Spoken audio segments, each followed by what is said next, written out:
हो सकती हैं, इसलिए आपने परेशान नहीं होना कि हम क्रिटिकल थिंकर बन गए तो पता नहीं क्रिएटिव नहीं रहेंगे। नहीं, दोनों हो सकती हैं, लेकिन इनकी डेफिनेशन अलग-अलग है। क्रिएटिव थिंकिंग ये है कि जब आप कोई मसला सोचते हैं, जब आप कोई प्रॉब्लम आपके सामने आता है, तो आप उस प्रॉब्लम का बाकायदा तौर पर एक नया सॉल्यूशन निकालते हैं। आप उस प्रॉब्लम का नया सॉल्यूशन निकालते हैं। आप उस प्रॉब्लम का बिल्कुल नए एंगल से सोच सामने लाते हैं। लिहाजा जो है वो जो सोचने का अंदाज है वो ऐसा हो कि जब हम मुश्किल में फंस जाएं तो हमारा जहन फौरन काम करे कि अच्छा यार, इस मसले का ना ये हल हो सकता है, और इसको हम कहते हैं क्रिएटिव थिंकिंग। देखिए, दुनिया में बड़े बड़े काम हुए हैं इसके ऊपर। मिसाल के तौर पे मैं आपको मिसाल दे सकता हूँ कि अमेरिकन जब गल्फ वॉर में फंस गए तो उन्होंने एक स्मार्ट बम इजाद किया। ये स्मार्ट बम एक ड्रिलिंग मशीन थी जो क्या करती थी कि जहां गार होती थी, पहले तो लेजर से पता चल जाता था कि यहाँ पे गार है और यहाँ पे कोई छुपा हुआ। वो ऊपर से बम फायर करते थे, वो ड्रिल करते करते करते करते उस गार में चला जाता था, ड्रिल मशीन थी, और वहां पहुंच के जहां उसे होल मिलता था, गैप वहां जाकर ब्लास्ट हो जाता था। ये क्रिएटिव थिंकिंग है। जब वो मसले में फंस गए तो उसको उन्होंने हल निकाला। इंसान ऐसे ही होता है कि वो क्या करता है कि जब कहीं फंस जाता है तो उसका कोई क्रिएटिव सोल्यूशन ढूंढ के लाता है, और अगर ऐसा ना कर सके तो फिर वो आगे नहीं चल सकता। अब आप मुझे बताइए, जो लैपटॉप आपके फादर इस्तेमाल करते थे, जो आप या इस्तेमाल करते हैं, क्या उसमें फर्क नहीं है? तो ये फर्क क्यों है? क्योंकि क्रिएटिव थिंकर्स ने इसके अंदर नई से नई टेक्नोलॉजी इंडल्ज की, और आज हम इसीलिए आगे जा रहे हैं। एक जमाने में मैंने एक कार ली थी, उसके अंदर सिंपल एक स्टीयरिंग, एक वो होती थी स्पीडोमीटर, और आज मेरे पास एक गाड़ी है जिसके अंदर अगर मैं सीट बेल्ट भी नहीं लगाया तो बीप कर रही होती है, सेंसर बता रहा होता है यार बेल्ट लगा ले, याद करा रहा होता है। तो ये क्या है? ये चेंज है, ये क्रिएटिव थिंकिंग है, ये बदल रही है दुनिया। तो भारत जी, क्रिएटिव थिंकिंग क्या है? तो क्रिएटिव थिंकिंग की तरफ चलते हैं। इसके अंदर हमसे कैरेक्टरिस्टिक्स भी देखेंगे, सब मुआजना भी करेंगे क्रिटिकल थिंकिंग के साथ। सबसे पहले तो हम ये देखते हैं कि थिंकिंग है क्या। कहता है थिंकिंग एक ऐसा अमल है, प्रोसेस है, जो साउंड रीजनिंग देता है और सोचता रहता है। कहता है कहीं ये ना समझ लेना कि जो सोच है वो कभी बंद हो जाती है। अगर तुम सो भी रहे हो ना, तो तब भी तुम्हारा ब्रेन जो है वो काम कर रहा है। We are always in conversation mode. हम हमेशा कन्वर्सेशन मोड में रहते हैं और ब्रेन चलता रहता है, सोते वक्त भी। मुझे अच्छी तरह याद है, जब मैं सॉफ्टवेयर हाउस में काम करता था तो एक दिन एक ऑब्जेक्ट मैंने बनाया और वो नहीं चला। मैं बड़ा परेशान हूँ, मैंने बड़ा टाइम लगाया उसमें। अच्छा, मैं सो रहा था तो रात को 2 बजे के करीब मुझे एक जहन में ख्वाब आना शुरू हुआ कि मेरा जो फोर्थ वाला इंटरनल नहीं, सेकंड, इन 4 लूप लगाए थे, उसमें एक जो सेकंड लूप था वो उसकी वैल्यू गलत थी, और वो रात को 2 बजे मेरे ब्रेन ने मुझे बताया और मेरी आंख खुल गई। मेरे बेड के बिल्कुल लेफ्ट हैंड साइड पे मेरी कंप्यूटर टेबल पड़ी थी। मैंने उसको स्विच ऑन किया कंप्यूटर को, और वो मैंने चेंज किया और वो चल गया। और मेरा ख्याल है मैंने कोई 2:30-3 बजे कॉल की अपने सुपरवाइजर को और उससे कहा कि सर वो ऑब्जेक्ट चल गया है। वो परेशान भी हुआ, और सुबह उठ के उसने अप्रिशिएट भी किया कि तुम रात को 2:30 बजे तक जाग रहे थे, मैंने नहीं से बताया कि मैं सो रहा था और मेरे दिन में ख्याल आया। मैं कि चल यार, नंबर बन रहे बना ले। लेकिन ये क्या है, ये इंसान के वो होता है ना कि रात को सोते में भी जहन चलता रहता है। मैं कई मसलों में देखा है कि मुझे सोल्यूशन जो है वो 2 जगह मिलते हैं, जो कि दोनों ही बड़ी एक्सेप्शनल बात है। कि जब मैं किसी मुश्किल में फंस जाता हूँ और मैं नमाज पढ़ रहा होता हूँ, तो नमाज पढ़ते पढ़ते बाज़ औक़ात मुझे कोई ज्ञान होता है या सोच आती कि यार ये मसले का ये हल कर लो, और अमूमी तौर पे वो ठीक निकल आता है। मेरी छठीस कहती है कि ये किसी अल्लाह की दी गई किसी ताकत ने मुझे मदद की है, तो वो सही हो जाती है, अल्लाह का शुक्र है।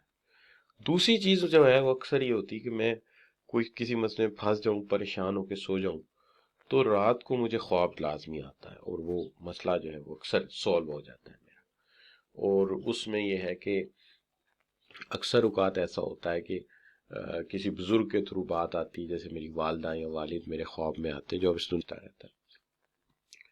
तो एक तो एक्सेस फैक्ट्स एंड चूज के what is true and false, के ट्रू क्या है और फॉल्स क्या है, सच क्या है और झूठ क्या है, इंसान को ना सोच से पता चलता है कि अच्छा ये ऐसे होता तो फिर यूं होना चाहिए था। तो इसलिए मैं ये कहता हूँ कि थिंकिंग जो है ना वो कंस्ट्रक्टिव बेस है हमारे प्रोसेस की। तो इस बात को अगर मुख्तसर करें, पहली बात, इंसान सोते में भी सोचता है और इंसान के जहन में क्रिएटिव आइडियाज आते रहते हैं चाहे वो सो भी रहा हो। अच्छा, और दूसरी बात यह है कि इंसान का दिमाग नहीं सोता, वो हर वक्त कन्वर्सेशन करता रहता है। यही हमें झूठ और सच में तमीज करके बताता है कि सच क्या है और झूठ क्या है, और ये हमारी सोच को कंस्ट्रक्टिव प्रोसेस की तरफ लेके जाता है। तो ये याद रखना चाहिए कि सोच जो है वही हर मसले का हल है, यानी हमारा प्रोसेसर ही हमें बताता है कि क्या है। और ये अल्लाह ताला ने इसके अंदर बड़ी पावर रखी है, इंसान की सोच में बड़ी पावर रखी है, और ये पावर ही इंसान को बाकी क्रिएचर से अलहदा करती है। वरना आज भी हम पत्थर से अखरोट तोड़ के खा रहे होते और सफर पैरों पे कर रहे होते। ये अल्लाह ताला ने जो सिफ्त डाली है, इसी ने व्हील इजाद किया, इसी ने इलेक्ट्रिसिटी इजाद की, इसी ने इंसान को खला तक पहुंचाया, स्पेस तक पहुंचाया, इसी ने इंसान को चांद तक पहुंचाया। तो यही सिफ्त है जो हमें आगे लेके बढ़ी। अब जहां तक सवाल है हमारी जो है थिंकिंग्स का, तो ये दो तरह की है, एक है क्रिएटिव थिंकिंग और एक है क्रिटिकल थिंकिंग। तो ये दोनों चीजें होती हैं कि क्रिएटिव थिंकिंग होती है, क्रिटिकल थिंकिंग होती है। तो आप जब मुश्किलात को देखते हैं तो आपके इम्पल्सिव इमोशन काम करना शुरू कर देते हैं। तो इंसान जो है वो दोनों तरह से सोच सकता है, क्रिटिकल भी और क्रिएटिव। लेकिन एक ही इंसान की इन दोनों सोचों को क्लास तो करना चाहिए ना।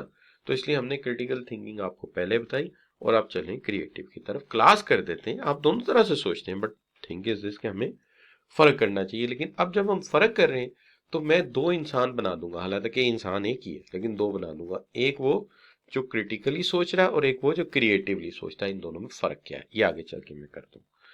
अब ये कि क्रिएटिव थिंकिंग है, कहते हैं मानो या ना मानो, हम सब जितने भी लोग हैं हम थोड़े बहुत क्रिएटिव थिंकर जरूर हैं। यानी हम ऑर्थोडॉक्स बातों से हट के सोचते हैं, और जब कुछ नया होना होता है तो अल्लाह ताला हमारे ज़हन में ऐसी सोचें मरबूत करता है जिससे हम आइंस्टाइन की बातों को भी निगलेक्ट कर देते हैं। हम जो है वो मार्कोनी की बात को भी नहीं मानते और कुछ नया कर दिखाते हैं, और फिर वो जो रिवायती रूल्स होते हैं वो टूट जाते हैं और नई इजादात हो जाती हैं। ठीक है ना। जैसे उन्होंने कहा जी कि किसी भी जो दुनिया है उसमें तीन मादे हैं, तीन अंसर हैं, एक आग है, एक पानी है और एक ये और डॉक्टर अब्दुल सलाम साबित करते हैं कि तीनों एक, इनका माहौल एक ही है। तो ये क्या है, ये इंसान की क्रिएटिव थिंकिंग है कि वो हमेशा कुछ नया करना होता है। इसी तरह मैं आपको बताता हूँ, जब इंसान ने चांद पे जाना था तो लोगों को ख्यालात आने शुरू हो गए जी कि चांद पे बुढ़िया जो है वो चरखा कात रही है, कुछ कहते हैं कि चांद पे अजीबोगरीब मखलूक है। खैर अपनी अपनी बातें शुरू कर दी तो इंसान चांद पे पहुंच गए। इसी तरह जब कंप्यूटर इजाद होना था तो लेडी एडा ने एक लैंग्वेज लिखनी शुरू कर दी, उसको कहते हैं क्रिटिकल लॉजिक थिंकिंग या लॉजिकल लैंग्वेज। और उस लॉजिकल लैंग्वेज में ही कंप्यूटर की पहली जुबान बनी। और दूसरा कार्लोस बाबेज इंजन बन गया, और फिर तीसरा एनीवे एनोवेक और एडावेक कंप्यूटर बन गए। और उन्होंने क्या किया कि उन्होंने सम अप करके उसको एक डिवाइस बना दी जो पहले कैलकुलेटिंग डिवाइस बनी, और फिर उसके अंदर हमने मजीद इंसान की जलाह जो अल्लाह ने दी है उसके अंदर भरी, उसको कंप्यूटर बना दी। लिहाजा इंसान जो है जब स्टिमुलेट करता है सोचों को और अनस्ट्रक्चर्ड प्रोसेस से गुजरता है, स्ट्रक्चर से गुजरा फिर तो वही सोचता रहेगा, चिड़िया उड़ सकती इंसान नहीं उड़ सकता। लेकिन जरा अनस्ट्रक्चर्ड वे में सोचता है, अपनी इंपल्सिव सोच यानी अपने ख्वाब और साइंस को मिलाता है, और साइंस की जो बायोंड लिमिटेशन है उससे हट के सोचता है, तो कुछ नया कर डालता है।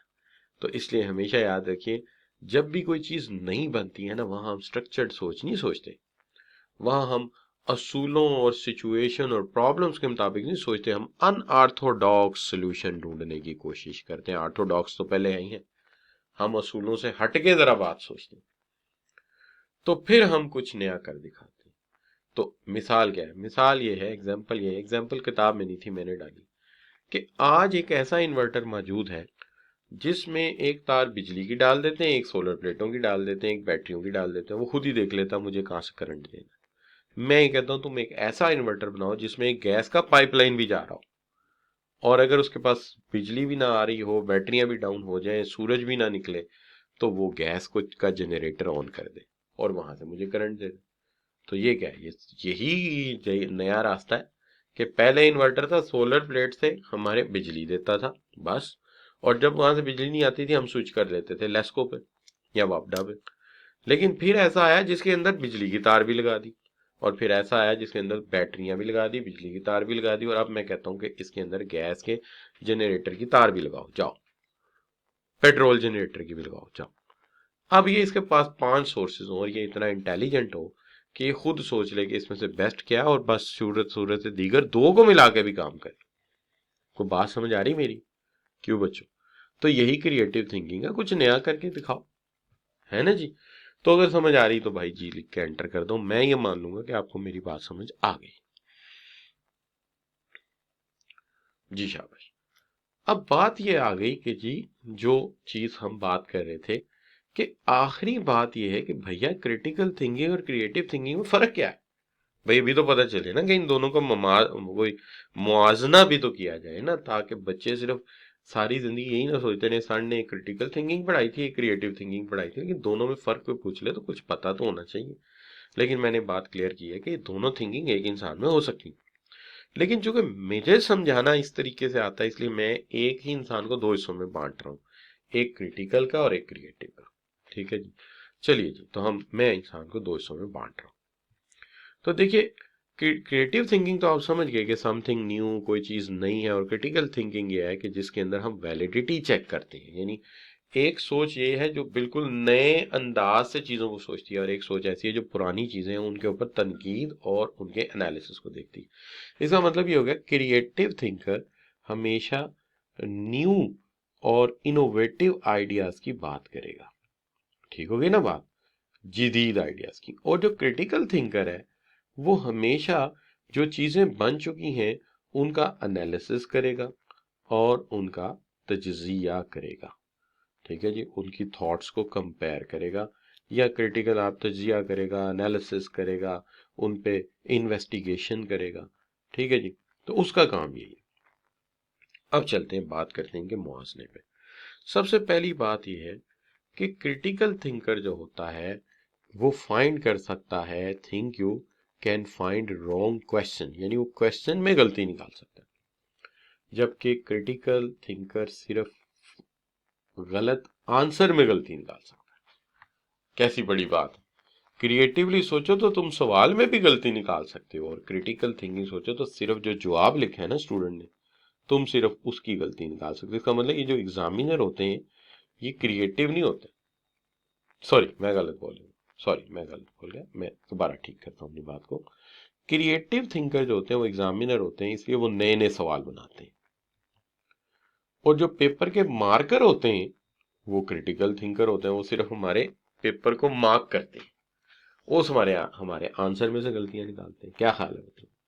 इसका मतलब है अगर मैं क्रिएटिव थिंकर हूं तो मुझे एग्जामिनर लगाएंगे कि लो भाई मुबशर साहब आप ऐसा करें कि जो पेपर है ना इसके साथ सवालों को ठीक करें, और जो क्रिटिकल थिंकर है उसे क्या करेंगे, उसे मार्कर लगाएंगे कि जा जरा ये पेपर तो मार्क करके दे, हमें नंबर लगा के दे, है ना जी।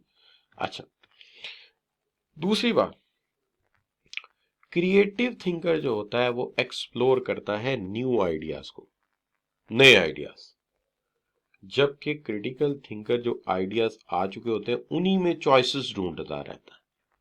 वो नए आइडियाज नहीं ला सकता, वो अल्टरनेटिव में से एक अल्टरनेटिव ले सकता है, बस नई बात नहीं सोच सकता। जबकि जो क्रिएटिव थिंकर है वो ट्राई करता है हमेशा समथिंग न्यू, नई चीज। और जो क्रिटिकल थिंकर है ना वो एक भैंस की तरह होता है, जो रास्ता एक दफा सिखा दिया भैंस सारी उम्र उसी से चलती रहती है, उसी से वो तबेले में जाती है, उसी से वो अपने शेड में जाती है, वो सारी जिंदगी जो है वो एग्जिस्टिंग वेज में ही टहलता रहता है, जो ऑलरेडी एग्जिस्ट करता है, नई बात नहीं। तो वो एक जानवर की तरह नहीं, यार ऐसा नहीं कहना चाहिए, बुरी बात। अच्छा, तजलील नहीं करनी चाहिए। अच्छा, क्रिएटिव थिंकर जो है वो नॉन जजमेंटल है, वो जजमेंट नहीं करता। Non judgemental. इसका मसला ये है ना कि वो जजमेंटल है नहीं, उसके दिमाग में रेस्ट ही नहीं, वो हमेशा नई बात पे जंप कर जाता है। अब यहाँ क्रिटिकल थिंकर उससे बाजी ले जाता है कि वो जजमेंटल होता है। इसका मतलब है क्रिएटिव थिंकर साइंसदान तो बन सकता है, ठीक है जी, लेकिन भाई वो जज नहीं बन सकता। जज बनने के लिए तुम्हें उन्हीं असूलों पे रहना होगा, ऑडिटर बनने के लिए तुम्हें उन्हीं असूलों के तहत ऑडिट करना होगा, अकाउंटेंट बनने के लिए तुम्हें तयशुदा अकाउंटिंग प्रिंसिपल के ऊपर रहते हुए स्टेटमेंट बनानी पड़ेगी। तो लिहाजा क्रिटिकल थिंकिंग को भी हम अंडर एस्टिमेट नहीं कर सकते, ये भी अल्लाह ताला ने बड़ी हमें सिफ्त दी हुई है। अच्छा, और याद रखें क्रिएटिव थिंकर जो होता है, थिंकिंग एक्सपेंसिव होती है, ठीक है। क्रिएटिव थिंकिंग एक्सपेंसिव होती है, क्रिटिकल थिंकिंग सेलेक्टिव होती है। वो क्यों एक्सपेंसिव क्यों होती है जी? कभी आपको बच्चा बता सकता है अच्छा जी क्रिएटिव थिंकिंग महंगी क्यों पड़ती है, एक्सपेंसिव क्यों होती है? जी शाबाश, चले तुक्का ही लगा दें यार, आज क्या हो गया, सर तो बताते ही रहते हैं, लेकिन आप लोगों को भी तीर तुक्का चलाने, पार्टिसिपेट ही करें आज थोड़ा सा हमारे लेक्चर में। जी बच्चों, बात यह है कि हमें तजर्बे करने पड़ते हैं। क्रिएटिव थिंकर क्या करते हैं? तजर्बे करते हैं, और वो जो तजर्बे करते हैं उसमें बड़ा माल लगता है और जाया होता है कि नहीं होता, है ना? तो जैसे मुझे याद है, मैं वो 8वीं क्लास में एक सर्किट बना रहा था, तो वो तकरीबन कंप्लीट था। तो I was making a deck amplifier. वो एम्पलीफायर मुझे इसलिए चाहिए था कि वो बड़ा महंगा था, और मैं एक गरीब फैमिली से बिलोंग करता था, और मुझे म्यूजिक सुनने का शौक था। अब मैंने उसको पूरा करने के लिए एक एम्पलीफायर बनाया। अब वो जो एम्पलीफायर था उसमें डायोड उल्टा लगा दिया। वो डायोड उल्टा लगाने से सर्किट का जो अगला फ्लो है वो तो नहीं हो रहा। तो डायोड होता है एक तरह से जैसे वाटर में नो रिटर्न वॉल होता है, तो उसने करंट को आगे फ्लो नहीं करने दिया, उसने पिछले करंट को उड़ा दिया, यानी पावर सप्लाई को उड़ा दिया। पावर सप्लाई भी खासी महंगी थी। फिर मैं बड़ा परेशान हुआ, मैंने कहा यार ये क्या हो, मैंने तो अपने हाथों से ही पावर सप्लाई उड़ा दी, तो ये महंगी है बादल। फिर गया हार्ड रोड, फिर पैसे इकट्ठे किए, फिर जाके वहां से मैंने पावर सप्लाई खरीदी, और फिर ला के घर में वो चीज मैंने बनाई। अच्छा, वो सर्किट मुझे किसी ने प्रिंटेड फॉर्म में दे दिया था, ऐसे ही मुझे मुश्किल आ गई कि यार इसको इम्प्लीमेंट करके देखते हैं। अच्छा बच्चों, अब ये क्रिएटिव थिंकिंग जो होती है जेनरेटिव होती है और डाइवर्जेंट होती है। डाइवर्जेंट का मतलब एक नुक्ते को फैला देना, खूब फैला देना, जबकि क्रिटिकल थिंकिंग जो होती है वो कन्वर्जेंट होती है, फैली हुई बात को लाके एक नुक्ते पे खत्म कर देते हैं, है ना? अब जरा ये बात, ये डाइवर्जेंट थिंकिंग क्या है? ये मामला भी सोचो, वो मामला भी सोचो, वो भी सोचो, तो वो डाइवर्जेंट है, फैल जाएगी बात, लंबी हो जाएगी। जैसे मैं बात छेड़ता हूँ कहां से कहां चली जाती है, इसका मतलब मैं क्रिएटिव थिंकर। अच्छा, अब दूसरी तरफ अगर आप देखते हैं तो जो आपकी क्रिटिकल थिंकिंग है वो बात को लाके एक नुक्ते पे खत्म कर देती है, लिहाजा ये क्रिटिकल थिंकिंग का असूल है। अब ये भी एक इशू अपनी जगह मौजूद है कि इसका नेचर ये है कि फिर जो बहुत सारे मामलात हैं वहाँ क्रिटिकल थिंकर जीत जाता है, चूंकि वो बात को एक नुक्ते पे लाके बंद कर देता है, और क्रिएटिव थिंकर उसको फैला के खुद भी मुसीबत में फंस जाता है अक्सर, और अपने तमाम जो वाबस्ता टीम है उसको भी साथ लेके बैठा होता है। लेकिन बहरहाल वो बाज कई जगह जीतता है, उसकी वजह यह है कि वो हट के चीज इजाद कर देता है। इसी तरह अगर आप देखें तो क्रिएटिव थिंकर जो है वो कहते हैं बाय कॉन्ट्रावेनिंग द एस्टेब्लिश प्रिंसिपल, हमेशा तयशुदा असूल जो होते हैं ना उनको उनके बारक्स सोचता है, और जो क्रिटिकल थिंकर होता है वो हमेशा उन्हीं प्रिंसिपल्स को अप्लाई करता है।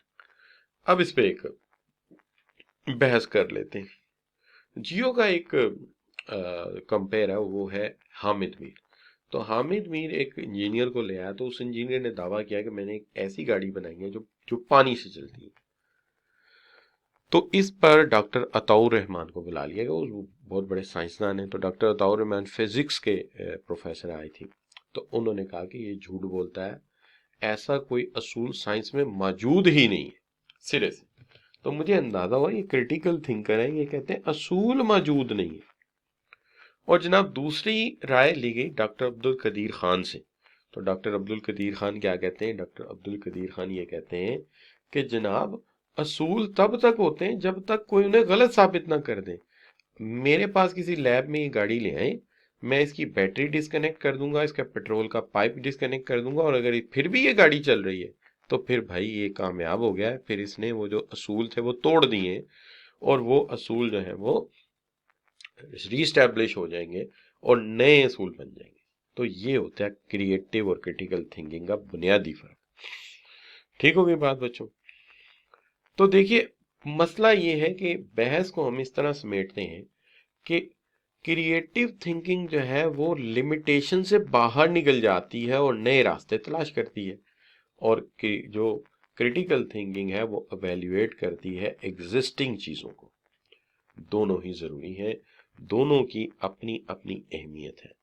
और क्रिएटिव थिंकिंग जो है वो ये सोचती है अबाउट द पॉसिबिलिटीज, ठीक है जी, और thinking talks about the possibilities, but critical thinking talk about the probabilities। तो यानी ये मुमकिन हो सकता है या नहीं हो सकता, ये क्रिटिकल थिंकिंग। और ये किस तरह मुमकिन हो सकता है, ये क्रिएटिव थिंकिंग। यानी अगर मैं कहूं ये इस तरह करो तो ये हो जाएगा, तो इसका मतलब है क्रिएटिव थिंकर। और अगर मैं यहां बैठा कहूं नहीं नहीं, है नहीं काम होना, एवं तो गप्पा ला रहे, तो ये क्या, ये क्रिटिकल थिंकिंग है। तो ये इन दोनों का फर्क है। तो अगर ये बात आपको समझ आ गई है तो आप जी लिख के एंटर कर दीजिए, समझिए कि फिर आपने अपना काम डन कर दिया।